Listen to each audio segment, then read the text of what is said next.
কুমড়ো ফুলের বড়া যেমন আমরা প্রায়শই খেয়ে থাকি, কুমড়ো পাতার বড়াও কিন্তু দুর্দান্ত লাগে।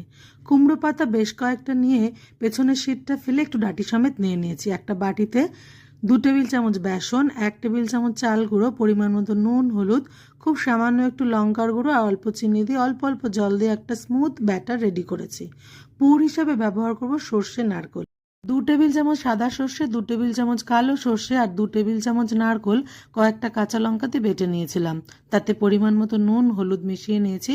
আর এখন 2টো করে পাতার মধ্যে এই সর্ষে নারকোলের পুর ভরে নিয়ে সফট কটা পাতা রেডি করে নিলাম। এভাবে বোটাটা কিন্তু লম্বাই রাখতে হবে। তারপর সাদা তেল গরম করে আস্তে আস্তে এই ব্যাটারে ডুবিয়ে বড়াগুলো ভেজে নিতে হবে। 2 পিঠ লালচে করে ভেজে একটা টিস্যুর মধ্যে তুলে নিয়েছি। আর তারপরেই গরম ভাত দিয়ে খাবার পালা। আমি সর্ষে নারকোলের পুর ব্যবহার করেছি, আপনারা চাইলে আলুর পুর অথবা ছানার